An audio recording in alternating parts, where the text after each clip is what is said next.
we've not had any substantial people declaring interest in the diaspora. Yeah. You may not have heard that, but I will argue that the more candidates we have, 6, 7 candidates, the candidates are able to give the people their plans. Because I believe it's not about insulting people, going to different places and exchanging words. I would like to see people say what their plans are for the country.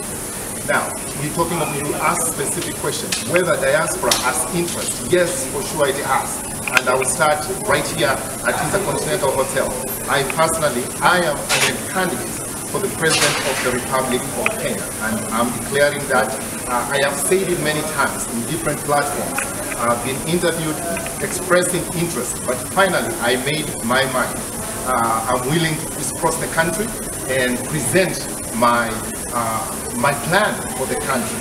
A lot of times what I hear when I talk to people, yesterday I was in Madari, I visited community prison, to see what the services are available for people. I ate mandondo and I saw what Kenyans need and I spoke to them. Kenyans need people who just want to serve. I feel strongly that I am the compromise candidate because I do not owe any political debt. I have a 6-point plan and we can talk about that if you wish for me to continue with that. And I'm asking Kenyans to give me that opportunity to be their president and give me opportunity to talk to them so that they can hear what I have for the nation.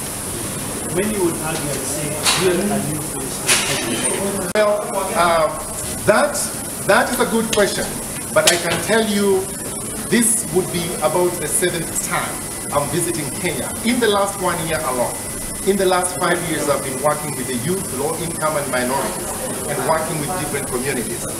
Just because you are a diaspora, and I want to demystify that, just because you are a diaspora, that does not mean first you don't love your country, does not mean that you do not know politics, local politics. Remember, they are constantly coming.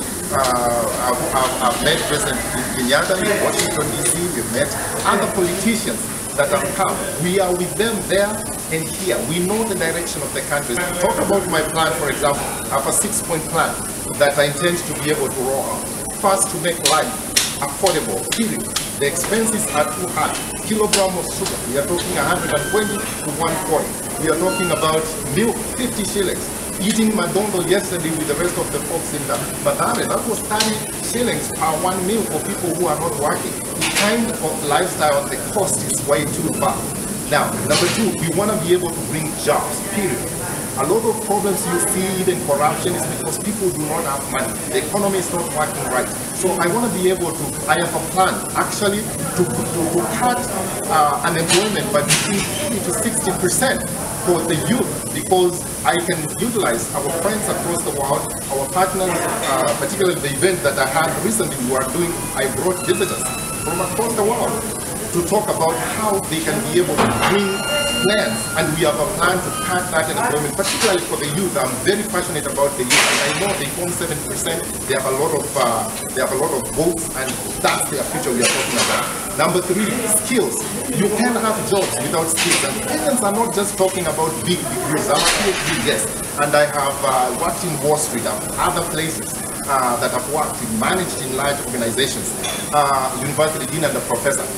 But people are not looking for that just job, those kind of jobs. Those are for really few numbers of people. Management, there are very few numbers. Majority of people do not have jobs. They need the skills to do it. My plan goes around to be able to make free skills, vocational skills training. Number 4, we want to cut taxes. Kenyans are smart people. They know what to do. I'm going to be cutting taxes for individuals so that they can do more. I'm going to be cutting taxes for the businesses so that they can enter the business and have courage to roll the engine of the economy. And number 3, I'm going to be making environment favorable for foreign investors through taxes. And those who hire youths who are disgruntled and give them the kind of jobs, there will be tax investment incentives. And you're going to see when we do that, those strikes, they're gonna go down, and also their income is gonna come up. So instead of increasing salaries, why don't you cut taxes? It's the same thing. So you don't have to print more money or borrow more debt. And number 5, you're going to have corruption. It's going to be a thing of the past. Because why? I don't belong to any cartel. I am not a party to any I'm not a career politician. I am ready to do business for the people of Kenya.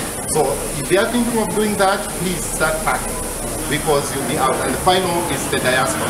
You're going to utilize diaspora. This place will be part of investment. I believe diaspora, and they will bring their skills, their investment skills, investment resources, and we move this country forward. Thank you so much. Yeah. But I want to, as we end, I want to say one more thing that is very important. I'm the only person who has fetched water in distant rivers with a donkey. I have fetched firewood in scary forests to cook for our family. I've blown fire. I know what it means to come from humble beginnings. I am the Kenyan people. I am you.